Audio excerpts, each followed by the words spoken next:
Bom dia, meu nome é Luciana, sou psicóloga e hoje a gente vai estar conversando um pouquinho sobre essa questão dos relacionamentos entre pais e filhos. Sabendo, que estando juntos ou separados, vocês sempre serão pais. Então essa questão de separação, muitas vezes o casal se separa, mas não se separa pai e filho, mãe e filho. Então essa relação, ela está presente em todos os momentos. Se eu passo?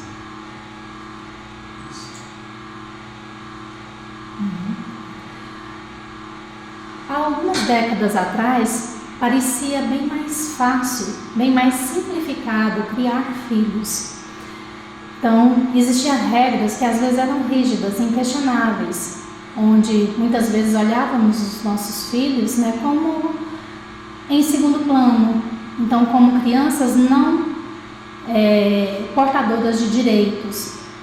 Então, isso muitas vezes favorecia esse deixar um pouco de lado e a criança na sua autonomia, e também nós, enquanto pais, com essas regras quase que inquestionáveis, a gente acreditava mais nas nossas experiências, nas nossas intuições, na nossa boa intenção, nessa sensibilidade mesmo de ser pai e mãe. E isso também favorecia um pouco esse processo de segurança. Nos dias atuais, o que nós percebemos nos pais são muitas dúvidas, excesso de preocupações que dificultam o bom senso e essa espontaneidade. Então nos preocupamos muito em sermos bons pais, em dar para os nossos filhos boas coisas, ou aquilo que a gente considera o melhor, que nem sempre são as questões materiais, e esquecemos um pouco dessa questão mesmo do afeto. Então, esse excesso de dúvidas e preocupações dificulta esse bom relacionamento. Essa questão de ser pai, de ser mãe. Então, nos sentimos um pouco perdidos nesse processo. Outra questão é que antigamente também as nossas crianças, elas tinham mais espaço físico. Então isso favorecia também essa liberdade da criança, essa espontaneidade de ela ser ela própria, de ela se descobrir. Então tínhamos o espaço da rua, os quintais eram maiores. Nas férias, normalmente os filhos passavam em casas, na roça ou no campo com algum dos nossos parentes, e às vezes ficavam o mês inteiro interagindo com outras crianças e tendo a liberdade de ser elas próprias. Hoje os nossos espaços físicos diminuíram bastante, então a rua, ela não é mais um lugar seguro, os quintais reduziram de tamanho e às vezes até a nossa própria casa. Então a criança, ela tem pouco espaço e muita energia. Outra questão, são as mudanças nos papéis. Há tempos atrás eram muito bem definidos. Então, normalmente, o pai saía para trabalhar, a mãe ficava em casa, cuidando do lar e das crianças. Hoje, nem sempre é assim. Então, às vezes, quem mantém o lar hoje é a mãe, às vezes o pai fica em casa cuidando desses filhos, ou então, um dos dois mantém e cuida dos filhos sozinho. E isso traz também uma certa insegurança para essas famílias, como que é essa questão de estar sendo bons pais, nessa questão dos relacionamentos. E também temos hoje as distrações. Então, antigamente, o acesso da criança à TV era bem menos, então ela podia criar mais, inventar mais brincadeiras. E hoje, nós temos muito a TV, o tablet, o celular, então nós estimulamos bastante os nossos filhos, intelectualmente, vamos dizer assim, mas emocionalmente eles estão cada vez mais carentes, inclusive de si próprios, porque os desafios que antes eles enfrentavam nessa autonomia, nesse crescer, nesse correr, pular, né, nessa energia que era colocada para fora, que ele ia desenvolvendo também a sua psicomotricidade. Então isso também se perde um pouco nessa questão, porque hoje a criança ela fica mais parada. Então, o que também aumenta o excesso de energia. E às vezes olhamos a criança como um ser meio que anormal, né? Como se toda criança tivesse um problema e às vezes ela só precisa, na verdade, gastar a energia que ela tem. E outro fator, né, é que muitas vezes olhamos os nossos filhos como um produto nosso, que tudo que acontece tem a ver com a nossa formação ou com a nossa orientação. E esquecemos que ao nascer, a criança também ela apresenta características próprias, que ao longo do tempo, dos primeiros anos, ela vai percebendo o mundo, as pessoas e vai se organizando nas suas maneiras próprias de agir ao que acontece. Então, cada criança, ela é um ser único, não tem uma criança que é igual a outra. Então, mesmo que nós falamos, mas eu criei todos os meus filhos da mesma maneira, tudo que eu ensinei para um, eu ensinei para o outro. Mas cada um tem uma forma própria de aprendizado. Cada um vai aprender aquilo que experienciou, aquilo que vivenciou de uma maneira diferente. Então, se 10 pessoas, e aí não é só crianças, né, mas se 10 pessoas vivenciarem a mesma situação, provavelmente nós vamos ter 10 percepções diferentes da mesma situação vivida. E criar filhos é um processo criativo que nos modifica. Então é importante que nós, pais, também cresçamos com os nossos filhos. Não só os filhos crescem em tamanho, em aprendizado, mas nós, pais, também crescemos com os nossos filhos, com os aprendizados que nós vamos tendo com eles. E também nós estabelecemos com cada filho um relacionamento que é único, porque cada criança é um ser único. Não adianta nós olharmos para eles e falar assim, nossa, são todos iguais. Não são, porque, como eu já disse anteriormente, cada um traz características que são próprias de si, que vai fazer com que ele observe as situações vivenciadas de uma maneira diferente do outro. Então, a nossa relação com cada filho, ela também será diferenciada. E essa relação, ela é, pais e filhos, ela é complexa, imutável ao longo desse desenvolvimento, justamente em função disso. Uma outra questão que hoje também traz muita insegurança é essa questão de sermos bons pais. Então achamos que ser bons pais é fazer tudo pela criança, é dar para ela tudo o que ela quer, tudo o que ela deseja. E não é assim. Nós precisamos permitir também que a criança se frustre. Nós precisamos dizer não, deixar claros os limites. Então isso faz parte do processo de aprendizado. Quando nós fazemos tudo pela criança, nós vamos criar crianças enfraquecidas emocionalmente. Então, que não sabe conviver com essas questões que são da natureza humana, que são do processo do viver, que é de não ter tudo. Então, a gente não favorece esse crescimento quando a gente faz tudo pela criança. E um outro fator também que dificulta é essa busca do querer ser pais perfeitos.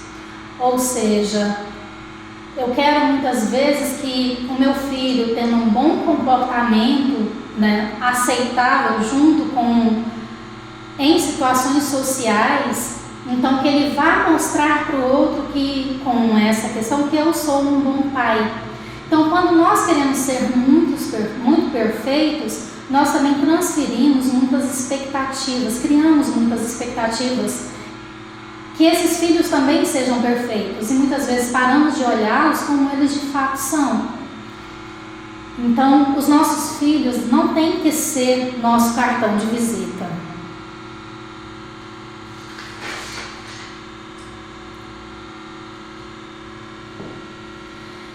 E junto com essa criação, né, do criar filhos, nós também temos alguns mitos que trazemos que atrapalham bastante essas relações.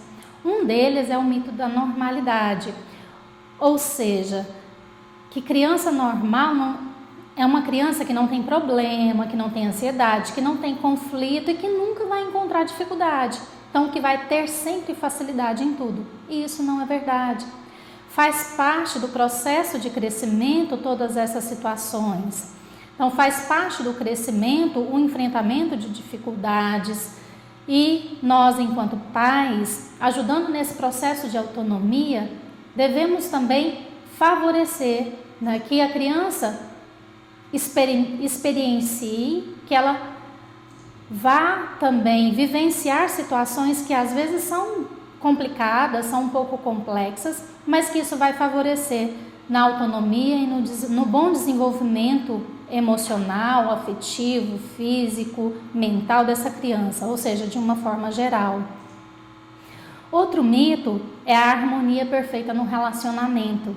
Então, assim, muitas vezes quando nossos filhos nascem, a gente cria aquela fantasia de que, nossa, minha família vai ser a família perfeita, a família Margarina Doriana. Então, onde todos vão estar em harmonia um com os outros. Nem sempre isso acontece. E esses relacionamentos, às vezes complexos também, faz parte do crescimento. Então, horas a família vai estar em perfeita harmonia? Pode ser que sim. E horas vai ter dificuldades, vai ter desafios a serem enfrentados? Sim, porque faz parte também desse processo de crescimento, de autonomia, tanto de nós como pais, como da criança, né? Enquanto criança que vem crescendo para essa independência dela. Então, outro mito é os irmãos unidos. Então, quando temos mais de um filho, normalmente a gente tende a achar que, nossa, eles vão ser super irmãos. Nem sempre isso acontece, porque cada um tem as suas características. Então, às vezes, essa união, ela acontece sim, mas vai ter momento também que pode ter desavenças? Sim, e é muito importante nós também, enquanto pais, deixarmos que eles resolvam muito das desavenças que aconteçam entre eles. Porque, normalmente, se a gente também entra no meio, nós tendemos a tomar partido e muitas vezes nós não conhecemos toda a situação que está imposta ali. Às vezes, aquilo que está acontecendo naquele momento não está relacionado só àquele momento, mas a diversas outras situações. Então, o nosso olhar para essas relações ele é limitado. E com isso, né, a gente pode também criar uma dificuldade nessa relação com um dos filhos, quando a gente toma partido, olhando a situação simples que se coloca ali na nossa frente. Então, muitas vezes a criança ela dá conta assim de resolver as suas coisas? Dá, e precisamos deixar. Então, outro mito é que a gente tem essa impressão de que quando a gente ama, principalmente os nossos filhos, a gente não pode ter sentimentos considerados ruins socialmente. Então, sentimento, na verdade, ele não tem uma classificação de bom ou ruim. Sentimento é sentimento. O que é bom ou o que é ruim, né, é o que eu permito que esse sentimento faça em mim ou o que eu faço com esse sentimento. Então, são os comportamentos, vamos dizer, a partir, né, daquilo que eu sinto que pode ser bom ou ruim. E às vezes a gente fica chateado com o filho? Fica. Às vezes a gente tem raiva também de alguns comportamentos? Tem. É perfeitamente normal, nós somos seres humanos. E a gente tem raiva, às vezes, se chateia, também não é com a pessoa. Pessoa é simplesmente pessoa. Também não tem boa e nem ruim nessa classificação. O que é bom ou o que é ruim é o comportamento que a pessoa tem. Então, nós nos chateamos, nós ficamos com raiva, né? Nós ficamos magoados algumas vezes com os comportamentos dos nossos filhos. E comportamento precisa que a gente vá moldando e vá mostrando para eles também como melhorar. Então, outros fatores que dificultam essas relações, e quando eu falo dessas relações aqui, não é somente relações entre pais e filhos, mas qualquer relação da nossa vida. Entre colegas de trabalho, amizades, né, entre o casal, ou de pais com os filhos, de irmãos com irmãos. Então, um desses dificultadores é a comparação. A comparação, na verdade, ela é bastante danosa para as relações. Então, quando a gente compara uma criança a outra, uma pessoa a outra, nós paramos de olhar para a singularidade do ser, né? Nós paramos de olhar para aquela pessoa na sua maneira de ser própria, na sua autonomia, no seu processo de desenvolvimento.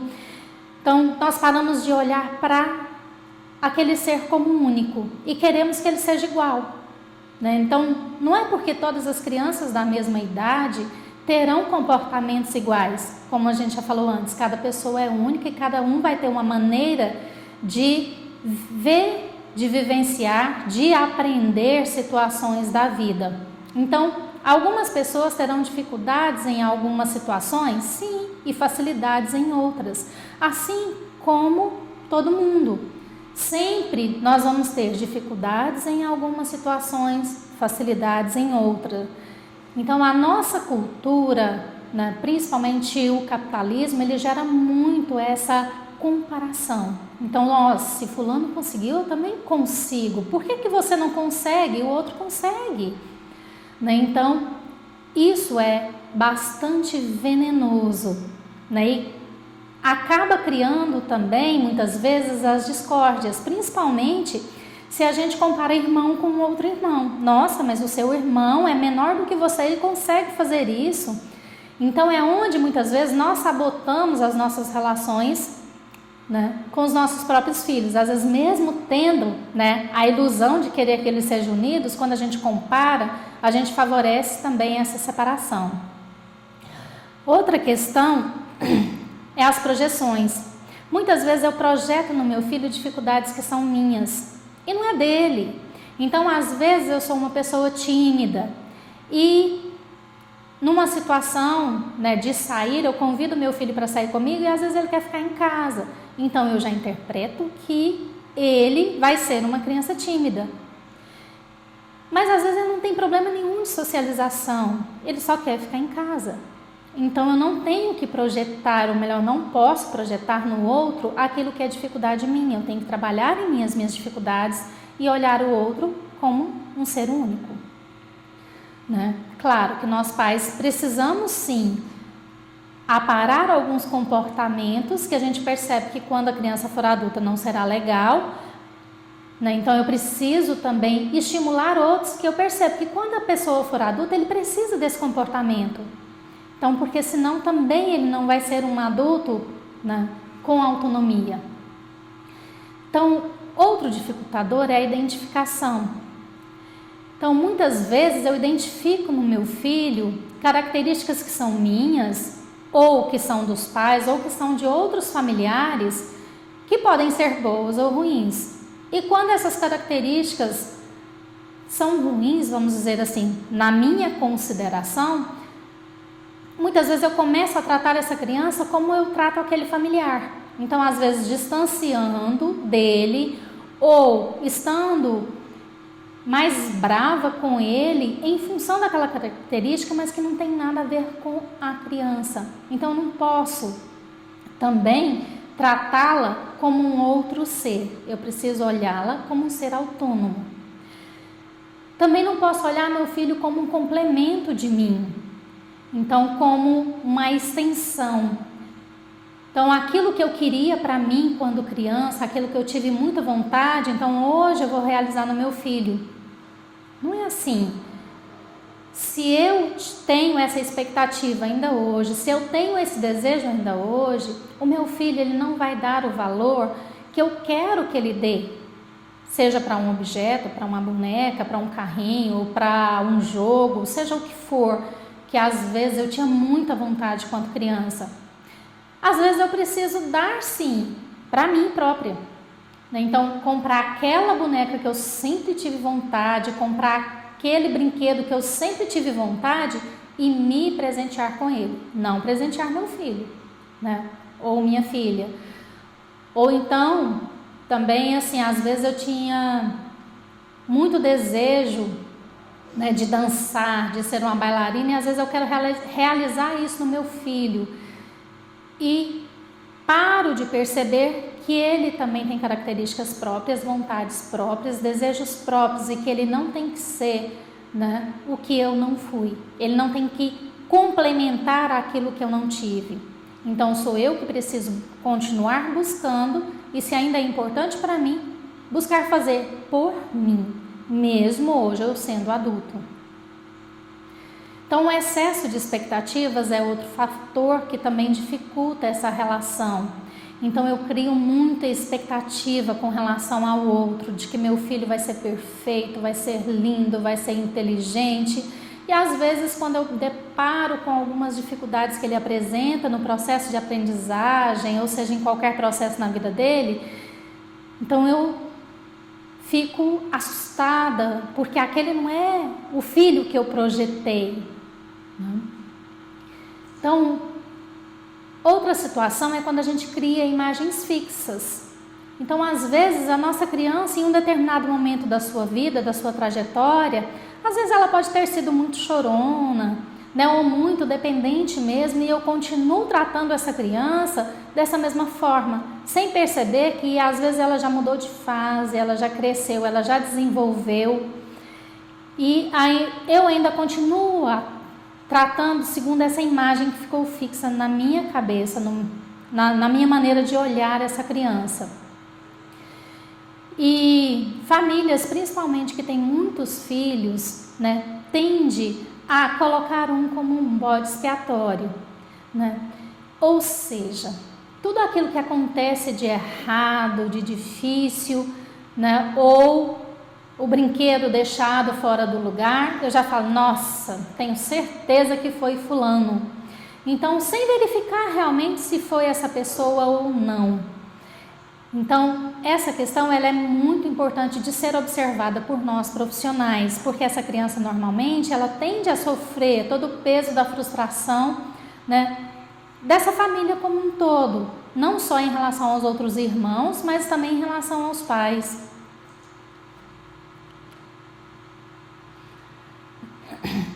Então é muito importante que a gente observe a criança como uma pessoa única, singular. E a maneira como nós encaramos a criança, como nós temos introjetado em nós, né, esse ser criança, vai influenciar as relações que estabelecemos. Então, se, por exemplo, nós olhamos para uma criança como se ela fosse frágil, muitas vezes eu vou tender a reforçar esses comportamentos mesmo de fragilidade, não permitindo que ela faça, né, ou desenvolva a autonomia. Então eu vou estar buscando sempre fazer por ela, porque na minha concepção, na minha fantasia, essa criança, ela ainda não tem uma capacidade, ela ainda não tem uma independência para fazer coisas sozinha. Então por isso que eu também muitas vezes preciso repensar a maneira como eu olho a criança. Porque eu preciso ensinar essa criança a se desenvolver emocionalmente. E o desenvolvimento emocional, ele é muito de idas e vindas. Então, muitas vezes a criança, ela avança alguns passos, retrocede outros, buscando também uma segurança numa situação que ela já, na forma de comportar que ela já conhece. Então, não significa com isso que ela está saindo do padrão normal, não significa com isso que ela está, né, que essa regressão que acontece momentaneamente vai atrapalhar a vida dela. Ao contrário, isso é um processo natural do desenvolvimento emocional e de todos os desenvolvimentos, inclusive do físico. Então, a criança, quando ela está, por exemplo, começando a andar, então ela se levanta, às vezes ela cai. Se ela começa a dar alguns passos e cai, às vezes ela pode voltar inclusive para o processo do engatinhar. Até que, num determinado momento, ela se levanta novamente, ela tenta dar alguns passos novamente. Então, essa ida e vinda no desenvolvimento da criança é um processo natural. Então, a criança, ela nasce, né? E nesse momento, ela é muito dependente. Então, nesse momento da primeira infância, do bebê, a dependência dos adultos é muito grande. E ela caminha para a sua autonomia. E esse caminhar para a autonomia, ele passa por esse processo do ir e vir, né? Do avançar alguns passos, do retroceder um pouquinho, para que eu possa conseguir avançar mais ainda num segundo momento. Então, a diferença entre o que é normal e o patológico, muitas vezes, é assim, que na normalidade, essa regressão que acontece, ela é temporária. Então, logo ela passa e a criança avança, às vezes, inclusive, além daquela situação que ela já tinha ido, né? E na patológica, normalmente, quando ela regride, ela fica. Então, é um processo bem mais longo. Aí, sim, a gente precisa olhar com mais cuidado. Então, a sensibilidade para perceber o que acontece à sua volta, a confirmação dessas percepções, elas vão favorecer o amadurecimento. Então, muitas vezes a criança olha para a gente e fala assim: nossa mãe, você está triste? E aí, na nossa dificuldade de dizer dos nossos sentimentos para a criança, eu desconfirmo. Eu falo: não, a mamãe não está triste não. E muitas vezes a gente está. Então, é muito importante que a gente confirme as percepções da criança, para que ela vá se sentindo segura também naquilo que ela está percebendo. Então, quando a gente está com raiva, às vezes a gente chega em casa e a criança percebe: mãe, você está chateada, você está com raiva. Não estou. Então, não tenho que desconfirmar. Pelo contrário, eu preciso explicar para essa criança: olha, eu estou sim, aconteceu uma situação no trânsito que deixou a mamãe chateada.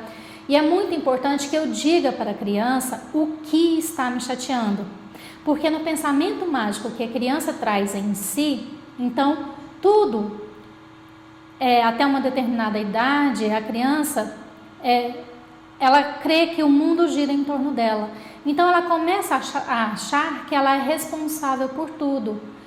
E que às vezes aquela chateação que a mãe ou o pai chega em casa, ela também começa a perceber como se fosse por causa dela, por alguma coisa que ela fez ou que ela deixou de fazer.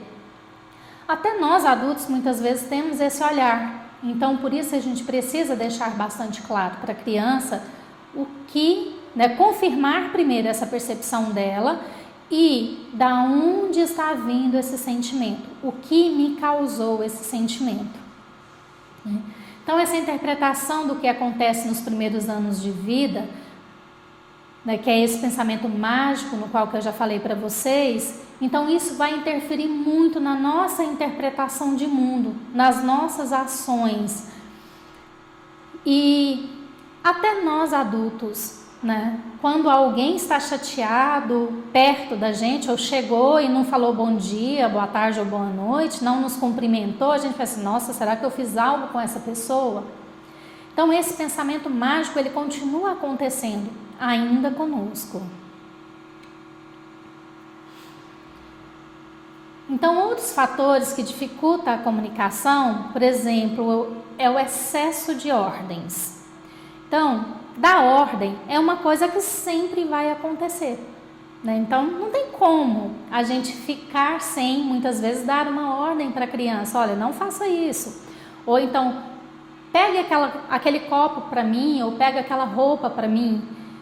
Agora, o que nós não podemos também é exceder demais nessa questão da ordem, porque isso gera desgaste, pode gerar, também com o passar do tempo, a resistência. Então eu falo, ou eu peço alguma coisa para a criança, ou dou uma ordem e ela começa a não me obedecer. E também pode levar à rebeldia.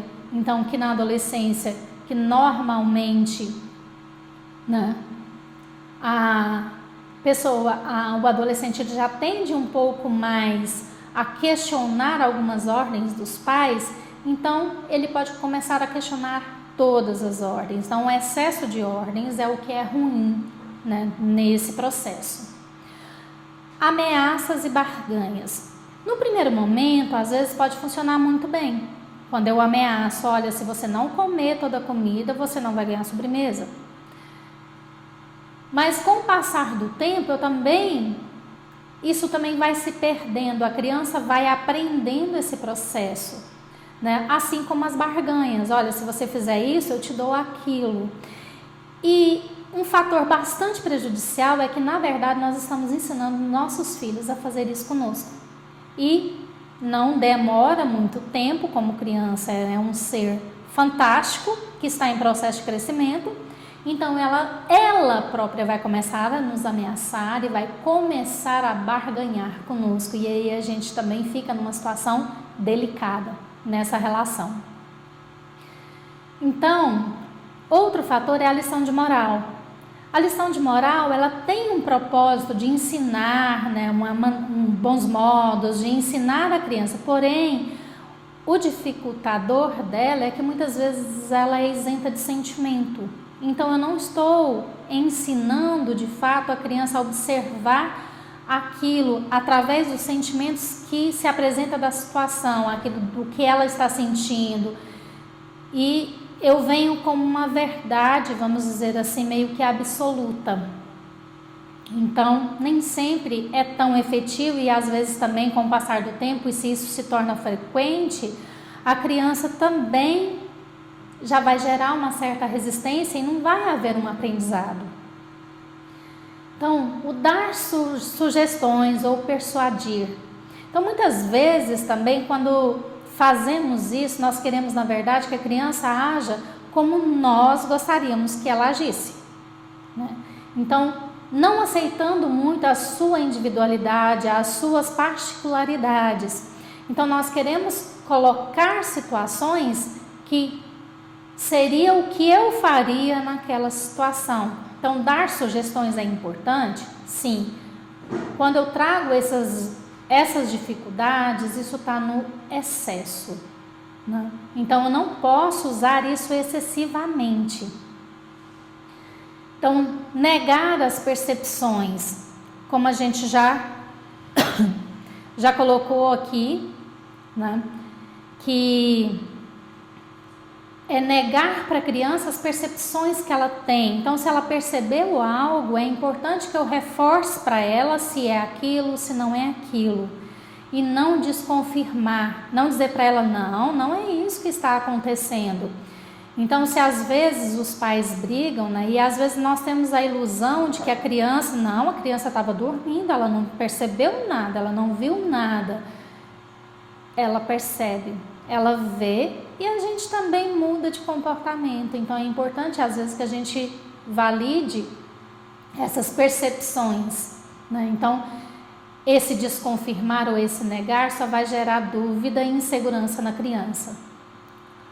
Consolar e dar falso apoio. Então, às vezes a criança cai e aí a gente vai lá, tadinho, tão pequenininho, né? E às vezes também a gente desconsidera aquela dor que a criança está sentindo. E falamos para ela, não, já sarou. Não sarou, né? Ela está sentindo dor. Se ela não tivesse sentindo dor, ela não estava chorando. E às vezes a criança chora mais ainda, porque ela precisa fazer com que eu acredite que ela está sentindo dor. Então, às vezes, quando eu confirmo, né, que, nossa, você machucou, está doendo. Então, isso favorece, né, que às vezes até ela para de chorar, porque ela percebe, nossa, né, minha mãe percebeu que está doendo. Então, fugir do problema. Muitos adultos têm dificuldade de lidar com a criança em algumas situações e preferem fugir. Por exemplo, morte, né? Seja de um familiar, seja de um bichinho de estimação. Então a gente esconde, omite muitas vezes na expectativa de não chatear ou não frustrar, não deixar essa criança triste. Só que, na verdade, nós não estamos permitindo também que ela vivencie aqueles sentimentos. Então, nós precisamos né? Aquilo que a criança nos pergunta, é preciso que a gente também confirme, que a gente responda, claro, que na medida do que ela consiga entender. Então, de acordo com cada faixa etária. Então, que eu dê respostas simples, direta e que não fuja da situação. Então, criticar, ofender ou ridicularizar, isso na verdade afeta sobremaneira a autoestima da criança. Então, eu não estou ensinando nada, muitas vezes, quando eu faço isso. Ao contrário, eu estou ensinando ela a ter uma autoestima baixa, a não acreditar em si própria, a achar que ela é uma pessoa ruim. Então, nós precisamos ter formas efetivas de conversar com a criança, de comunicar com ela. Então, que vai favorecer, né, que ela cresça emocionalmente. E uma dessas formas é a reflexão dos sentimentos. Então, quando eu ajudo essa criança a refletir sobre os sentimentos que ela está sentindo, então eu favoreço o amadurecimento dela. Então, por exemplo, uma criança que diz, não vou tomar injeção de jeito nenhum. Então, quando eu falo para ela, olha, você não quer tomar injeção porque você está com medo de doer? Então, muitas vezes ela, é porque eu estou com medo de doer. Então, esse abrir para o diálogo, esse refletir sobre o sentimento da criança pode fazer, inclusive, que ela aceite mais facilmente a situação. Outra questão que a gente já falou aqui um pouquinho, né, mas que é sempre importante frisar, é dizer o que estamos sentindo. Então, se eu estou triste, é importante que eu diga para a criança que eu estou triste. Se eu estou chateada, é importante que eu diga para a criança que eu estou chateada e o porquê da minha tristeza e de onde vem minha chateação. Porque senão ela vai começar a pensar que é porque ela deixou os brinquedos bagunçados no quarto, é porque ela fez ou ela não fez alguma coisa.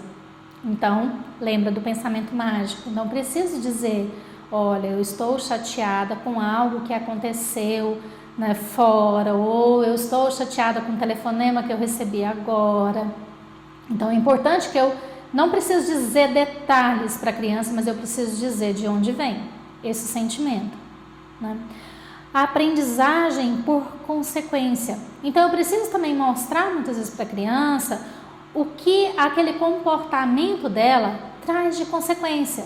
Então, quando ela deixa o quarto todo cheio de brinquedo, é importante que eu diga para ela, olha, filha, eu fico muito chateada com você quando você deixa o quarto cheio de brinquedo. Porque a gente entra aqui e às vezes pode pisar nas coisas, cair e machucar.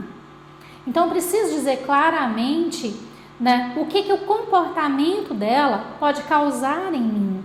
Olha, quando a gente está conversando com outra pessoa e que você vem chamando a minha atenção, vem falando alto ou gritando para que eu olhe para você, isso me deixa chateada, né? Porque eu estou conversando com uma outra pessoa. Então é importante que você espere um pouco, aí sim eu volto e vou conversar com você. Então eu preciso mostrar para a criança quais são as consequências do comportamento, o que esse comportamento dela pode causar nas outras pessoas. Outro fator é o colocar limites. Então ele é extremamente necessário, né? Colocar limites é delimitar o território, é mostrar para essa criança o que ela pode, o que ela não pode. Isso traz segurança. Então, quando eu coloco limites, eu, na verdade, estou fazendo ou favorecendo que essa criança se sinta segura, protegida. Por quê? Porque ela sabe o território que ela está lidando. Então, o colocar limites é extremamente importante. E eu preciso colocar esse limite com firmeza, porque se eu falo ele também com insegurança, a criança vai perceber que eu própria não estou segura, né, daquela situação, ou daquele limite, ou como a gente colocou antes, né, desse território que está sendo delineado para que a criança se sinta segura e confortável.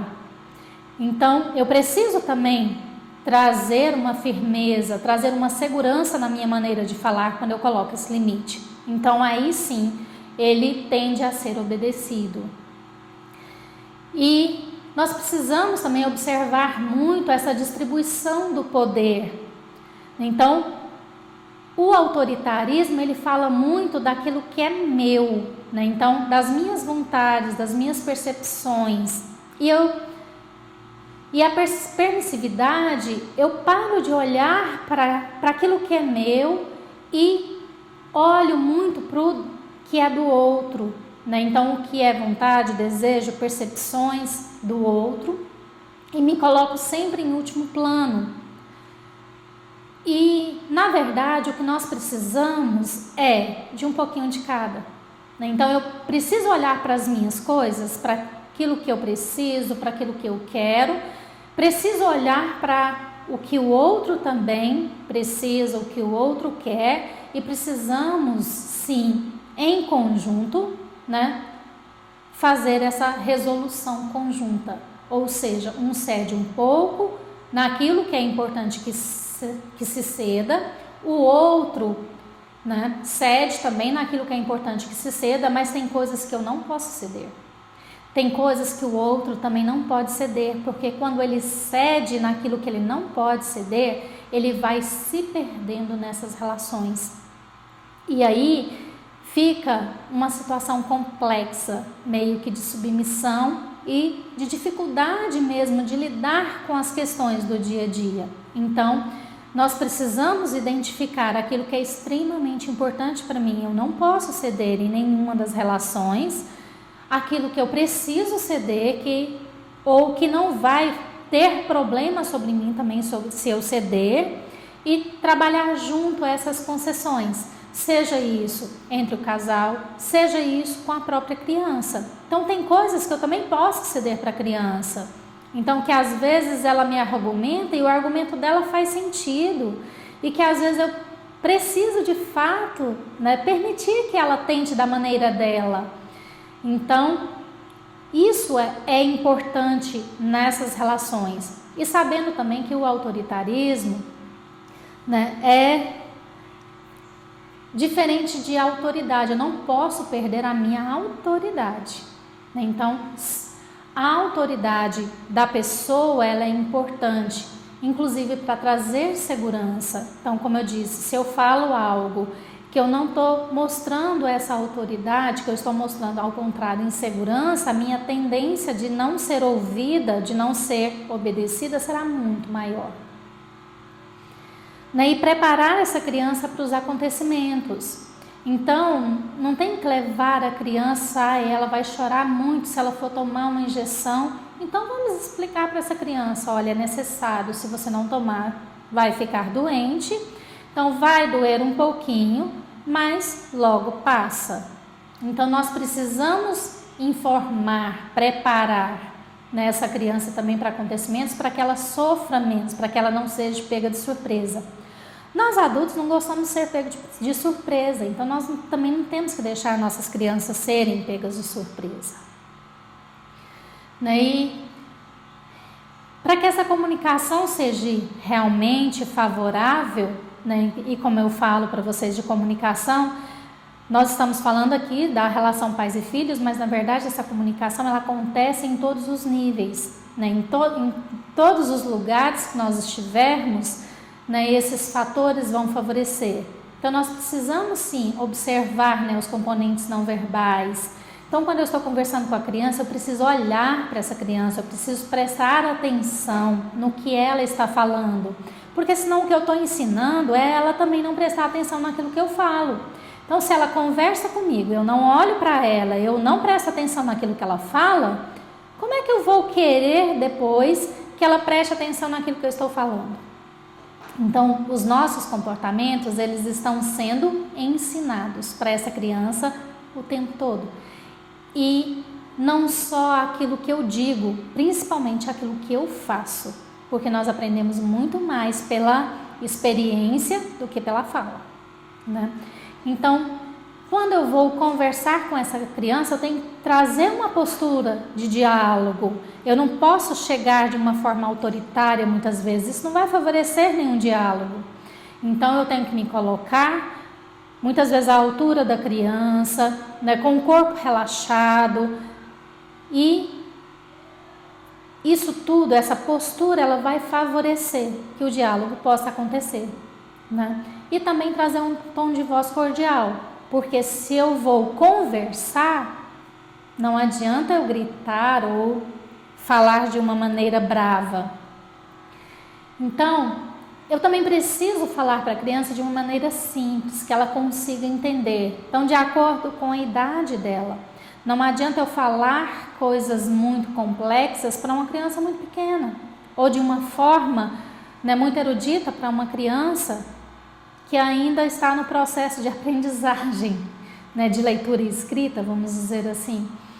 Então eu preciso falar de forma simples, de forma que eu perceba que essa criança entenda, e falar de forma direta, né, sem delongar demais, sem dar explicações demais muitas vezes, porque isso também vai dificultar essa comunicação e principalmente o entendimento. Então, elogiar os esforços dos nossos filhos de falar com a gente, né, de dizer para ele, né, de reforçar, olha, foi bom conversar com você. Então, nisso nós estamos favorecendo, né, que a criança venha conversar conosco. E principalmente na adolescência, muitas vezes os pais cobram isso. Nossa, mas meu filho não conversa comigo. Mas muitas vezes esse hábito ele não foi criado na infância. Então dificilmente ele vai acontecer na adolescência. Então quando eu faço perguntas, eu preciso fazer perguntas de final aberto, né? Para quê? Para a criança tenha uma margem, para que ela possa trazer a informação que ela deseja passar. Então se eu fizer uma pergunta de sim ou não, às vezes ela vai responder somente sim ou não, e às vezes não é isso que eu quero como resposta. Então ela traz uma quantidade maior de informações quando eu faço uma pergunta aberta. Então adequar também essa pergunta ao contexto. Eu não posso deixar ele amplo demais ou fazer ele uma pergunta muito vaga se ele está relacionado a um contexto que eu estou querendo saber. Então é importante que eu adeque, né? Adequar o vocabulário, como eu já tinha colocado antes também, ao vocabulário da criança. Então não adianta eu dizer algo de forma que a criança não vai entender. Não tem como ela me dar uma resposta ou interagir comigo. Outra coisa importante é fazer uma pergunta de cada vez e esperar pela resposta. Então se eu faço muitas perguntas para a criança, a capacidade de atenção e de concentração da criança, quando criança, ela também é mais reduzida. Então não adianta eu fazer 3 perguntas ao mesmo tempo e esperar que ela vai responder as 3, às vezes ela vai responder só a última, né? Dar tempo para que o filho tenha chance de responder, porque às vezes o pai faz pergunta, né, e continua fazendo pergunta, e fala, você não responde, mas às vezes eu também não dei tempo para essa criança para que ela possa responder. Então eu tenho que fazer uma pergunta, paro, espero que essa resposta venha, né? Para depois eu fazer uma outra pergunta ou para continuar o diálogo, né, que estiver acontecendo ali. E eu preciso ouvir essa resposta atentamente. Como eu já disse antes também, as nossas crianças estão aprendendo conosco. Então, com a maneira como eu me comporto.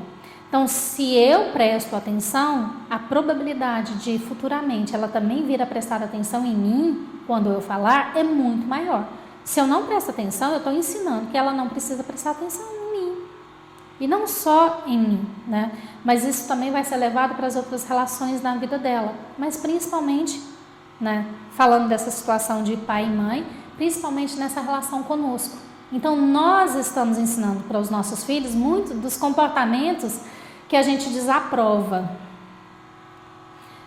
Então, ser direto e positivo, ou seja, não enrolar para dizer e ser agradável ao falar. Então, não preciso fazer, né, aquela pergunta com várias explicações antes de eu chegar àquilo que eu quero. Então, é importante que eu seja direto, que eu seja positivo naquilo que eu fale.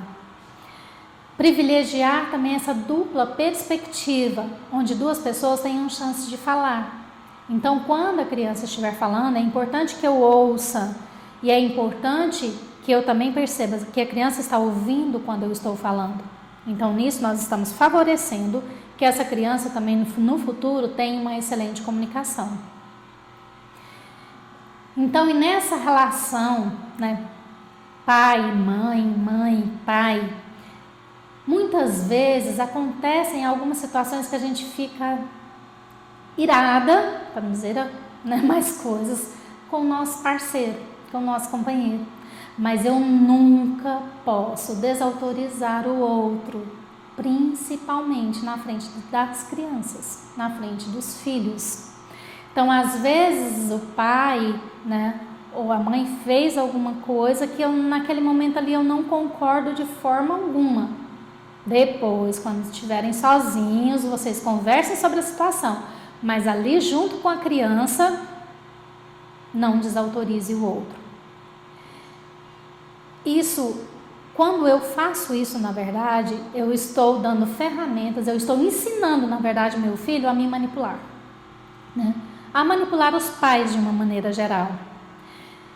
Então, para os nossos filhos, o pai sempre será um modelo a ser copiado, querendo ou não querendo. Então, as nossas ações, principalmente, falam muito de nós. Então, mais do que as nossas palavras.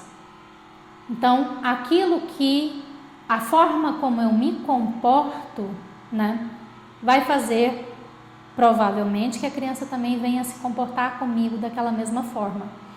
Então, se eu dou atenção, a probabilidade da criança vir a me dar atenção é muito maior. Se eu desautorizo, então eu estou ensinando ela a me desautorizar também e a manipular, né? Essa questão mesmo dos pais. Minha mãe não deixou fazer isso, eu vou pedir para meu pai que aí ele deixa. Então, muitas vezes nós colocamos os filhos, né, nessa guerrinha de casal.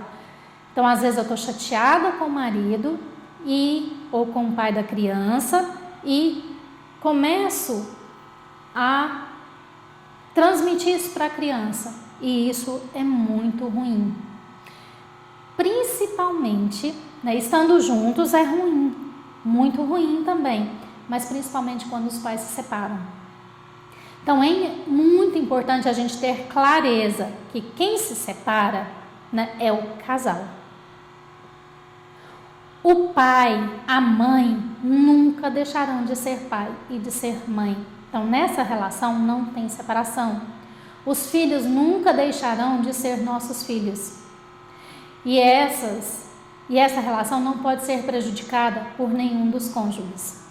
Então hoje, nas varas de família principalmente, né, estão vivendo uma situação bastante complexa nessa questão da alienação parental, que é o que a gente vai estar conversando um pouquinho agora, né? Esse tema é objeto de muita discussão nos dias atuais, justamente por causa disso. Então, de um pai que desautoriza ou que fala mal do outro para o filho e isso acaba interferindo na relação pai e filho, mãe e filha, ou mãe e filho. Então, como eu disse, quem separa é o casal. E nós precisamos também ter, né, esse amadurecimento de perceber que o filho vai continuar sendo filho, que o pai vai continuar sendo pai, e que essa relação ela não se quebra, ela não se desfaz, ela não se desmancha, e que a gente precisa, enquanto adultos, encontrarmos maneiras saudáveis de lidarmos um com o outro para que a gente não faça, né, essa questão mesmo, essa violência, porque ela é uma violência contra a criança. Então,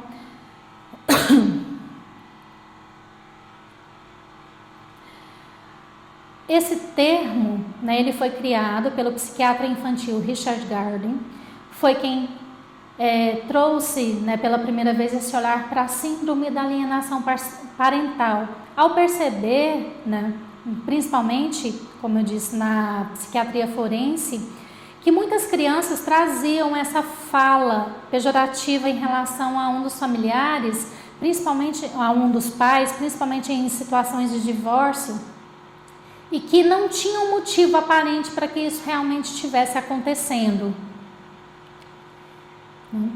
Então essa síndrome, ela é um distúrbio infantil que surge principalmente em contexto de disputa pela posse e guarda de filhos. Manifesta-se por meio de campanha difamatória que a criança realiza contra um dos genitores, sem que haja justificativa aparente para que isso venha a acontecer. Então, nós devemos entender a síndrome como uma programação de uma criança por um dos genitores para que passe a enxergar e idealizar o outro genitor de maneira negativa, nutrindo a partir de então sentimentos de ódio e rejeição por ele e externando tais sentimentos. Então isso vai prejudicar sobremaneira a relação daquela criança com aquele pai. E muitas vezes hoje, principalmente nas nossas varas de família, o que a gente vem percebendo é que um dos genitores às vezes fala que o outro está fazendo essa alienação parental também para conseguir mais direitos com a criança e que também não está, às vezes, coberto da verdade disso aí. Então, esse é um tema que está sendo bem discutido, que nesse mês de maio, principalmente, em função do 18 de maio, que é o dia de prevenção às violências, principalmente sexuais contra crianças e adolescentes, foi tratado muito dessa questão, da alienação parental, dos riscos e prejuízos também que esse fato traz para a criança. Então, no Brasil, a lei da alienação parental, essa lei 12.318, que considera o ato de alienação parental a interferência na formação psicológica da criança e do adolescente, promovida ou induzida por um dos genitores ou pelos avós, ou seja, por quem está cuidando da criança ali naquele momento. Então, isso causa sérios prejuízos para a criança. E como eu falei também, isso é um ato de violência e que inclusive já está previsto também em lei, que é a Lei 3.431. Então, quando a gente percebe que um pai está fazendo isso, então está fazendo essa campanha difamatória contra o outro para a criança, nós, enquanto profissionais de saúde, enquanto psicólogos, precisamos muito intervir nessa relação e às vezes trabalhar o amadurecimento mesmo desse pai em relação a essa situação que está acontecendo, em relação a essa situação muitas vezes de separação, justamente para que essa criança não venha a ter prejuízos em função desses fatores. Então, o alienador procura o tempo todo monitorar o sentimento da criança a fim de desmoralizar a imagem do outro genitor. Então, nós tomamos aquela criança como se fosse uma posse minha. E aí, eu não permito também que ela seja autônoma, que ela seja capaz, que ela crie seus próprios pensamentos, seus próprios sentimentos, as suas próprias percepções em relação ao outro. Isso eu faço muitas vezes em função da minha infantilidade, enquanto adulto, de lidar com essa situação que me frustrou muitas vezes, que não me agradou. Então, a criança, ela não é um joguete, eu não posso fazer esse jogo, é muito maldoso com ela. Tal situação faz com que a criança acabe se afastando do genitor que foi alienaado, por acreditar que não está sendo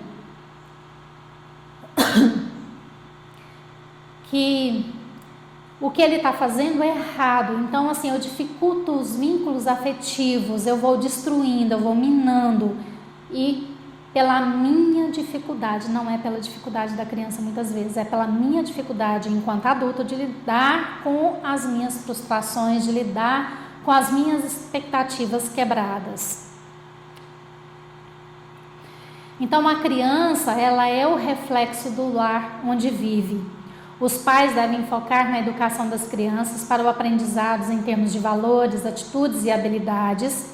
Assim, elas podem conduzir suas vidas e serem agentes de sua própria felicidade.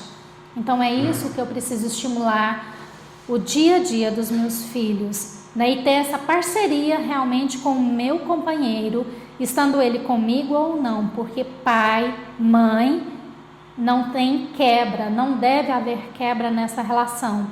Então eu preciso valorizar, eu preciso estimular essa criança para que ela cresça em sua autonomia.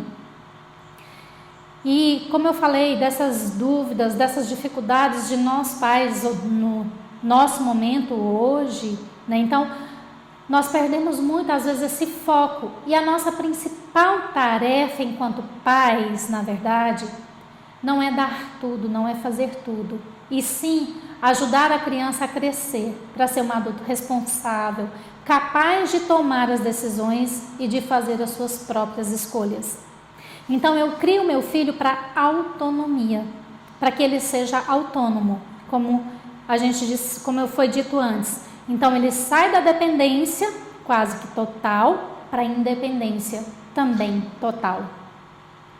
Então eu preciso ajudá-lo nisso, para que ele consiga ir para o mundo, para que ele consiga fazer as suas escolhas, para que ele consiga tomar as suas decisões, para que ele possa se tornar de fato um adulto. Então, amadurecido. E é assim que eu também, enquanto pai e mãe, preciso estar sendo adulto. E uma das tarefas mais complexas e delicadas é esse crescer junto com os nossos filhos. Nós estamos crescendo o tempo todo, nós ensinamos a eles e eles nos ensinam. Então essa tarefa, ela é dessa forma. Então nós crescemos juntos, à medida que a criança vai aprendendo, vai ganhando autonomia, eu também preciso ir ganhando a minha autonomia. Eu também preciso ir voltando para outros aspectos da minha vida que naquela dependência muitas vezes eu deixei um pouco de lado, naquela dependência da criança, naquele momento que ela precisava. Então eu também preciso ir crescendo e voltando, nem não abandonando a minha vida e colocando a responsabilidade nos meus filhos. Então esse crescer junto faz parte do processo do amadurecer. E vou deixar para vocês um vídeo. É possível passar agora? Eu esqueci de perguntar antes. Se for possível, a gente passa ele aqui. Se não, né, tem o endereço. Então, eu gostaria que... Ele está no YouTube, então é só copiar ou pegar o endereço e procurar, que ele é muito legal e que exemplifica muito isso do que foi falado aqui. Então, eu agradeço muito, né, essa oportunidade de estar aqui. Obrigada a todos.